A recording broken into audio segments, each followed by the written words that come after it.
Right, tonight the Northeast Raiders taking on the East Lawrence Falcons, and the Raiders looking to keep their winning streak alive and a chance at the playoffs. They need some help, but the Raiders were ready to eat. Let's get to the action. The Raiders on the attack.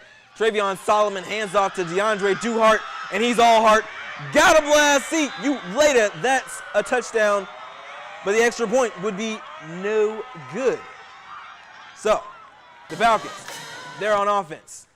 Cole Strickland drops back, throws deep, but it's to the wrong team. Quay White with the nice hands comes up with the INT, and he would take it into Falcons territory after making several guys miss. Can't touch this. Nope, still not down. He's going to get dragged down there, but not after forcing the turnover, and it's Liddy in the city. The Raiders back with the ball. Travion Solomon hands it off to not worried about his number. Terrius Miles, he's going to split through all the defenders and hit that R1, makes that last guy miss, and he's in for 6. But the Falcons would answer. Cole Strickland drops back, fires to Brent Dice, and he makes a nice catch for an Eagle touchdown. Nicely done, my friend. But the Raiders back with the ball. Jacob Hill drops back, throws a screen.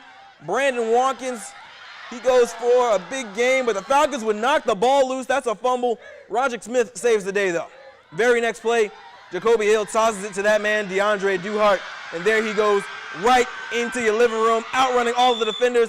Yep, he gone. That's 6 points, and that would be all she wrote. Zaxby's FFN scoreboard. The Raiders get the win, beating East Lawrence 53-34. But despite that, they needed Dublin to win, and they did not. So the Raider season ends tonight.